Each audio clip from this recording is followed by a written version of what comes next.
Le résumé de la semaine, 46 vidéos faites cette semaine sur la chaîne des voitures électriques. On commence avec une petite vidéo de la conduite semi-autonome du Kia Niro. Quelques tests avec des courbes plus ou moins serrées. Ça s'est plutôt bien passé, et mieux que le Kona sur ce point-là. Ensuite, on continue.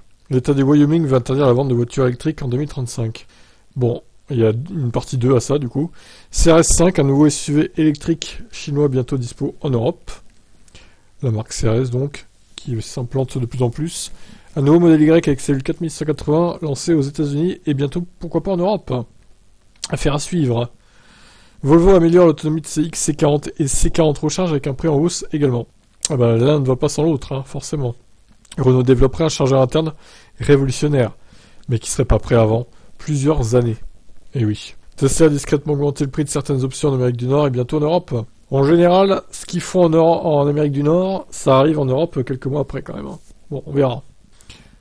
Voire quelques jours, si c'est une augmentation des prix ou une baisse des prix des véhicules. Ce patron offre des i208 à tous ses employés. Mais il y a certaines conditions, notamment que les voitures restent la propriété de l'entreprise.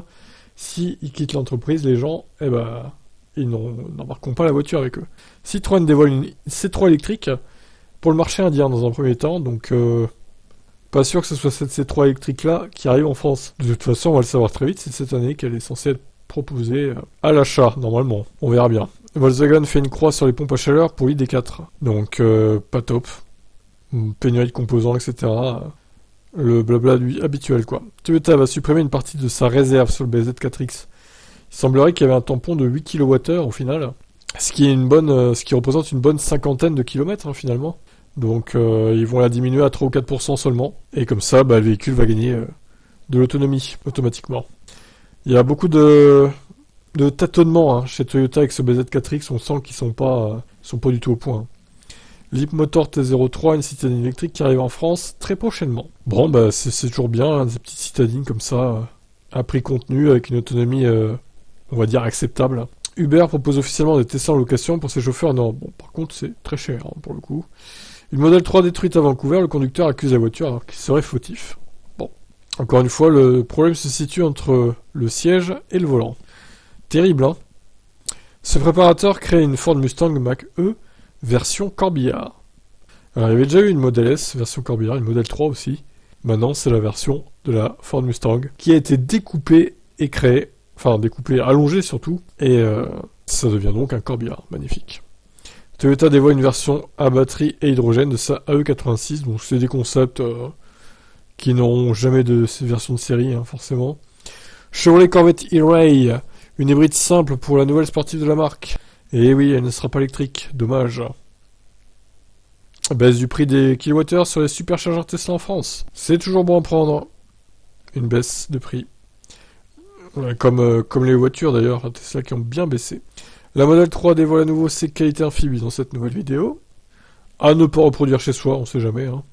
Cet ex-ingénieur Tesla avoue une totale mise en scène de la vidéo de présentation de l'autopilote.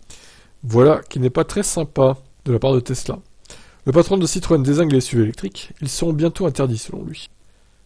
Alors lui, il est en totale exagération. Bref, je vous laisse découvrir ça.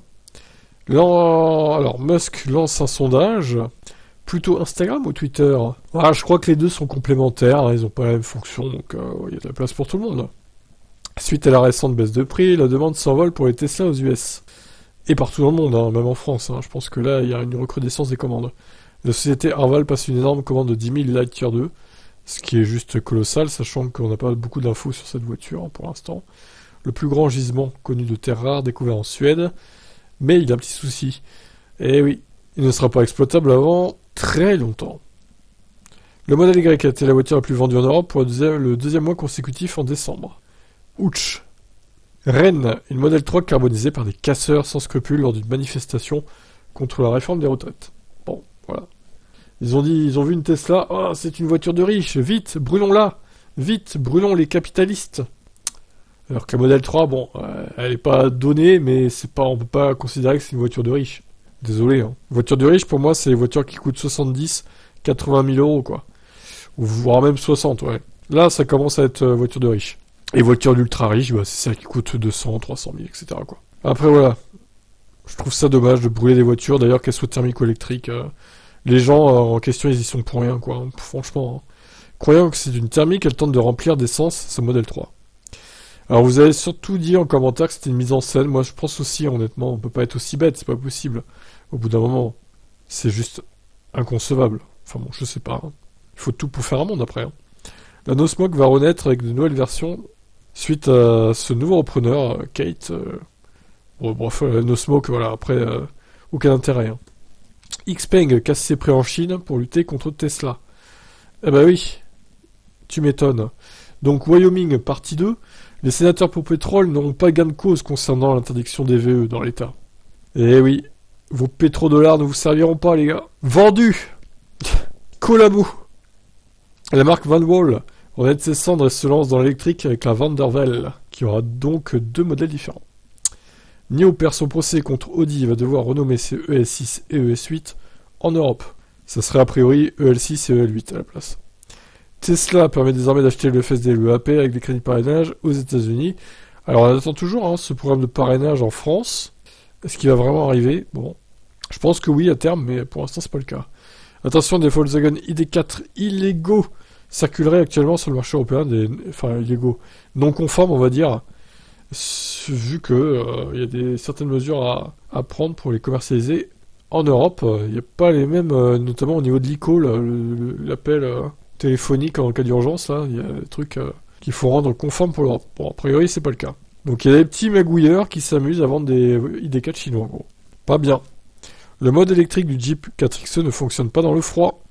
Formation d'un recours collectif. Bah bravo Jeep. Bravo Stellantis, hein. Le procès concernant le tweet de Musk a commencé, les premières déclarations dévoilées. Ça, à mon avis, tout au long des semaines qui arrivent, on va en avoir des échos. Alpine a pour objectif de vendre des SUV électriques aux États-Unis, puis en Europe et en France notamment.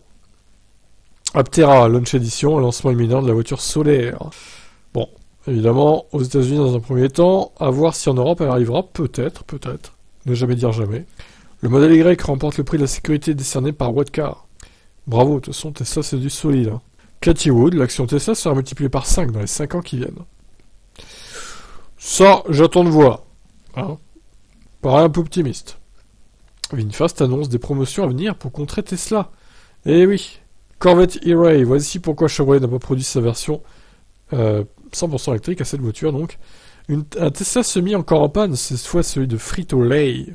Ah bah décidément, rien ne va. En espérant que ce soit pas des gros problèmes évidemment. Ça se trouve c'est juste bêtement les chauffeurs qui sont tombés en panne de batterie.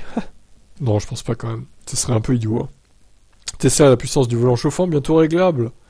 Oh là là, bientôt réglable. Petite erreur dans le titre, terrible. Voilà, on change en temps réel, c'est pas grave. En tout cas, ça c'est une bonne mise à jour qui nous prévoit là.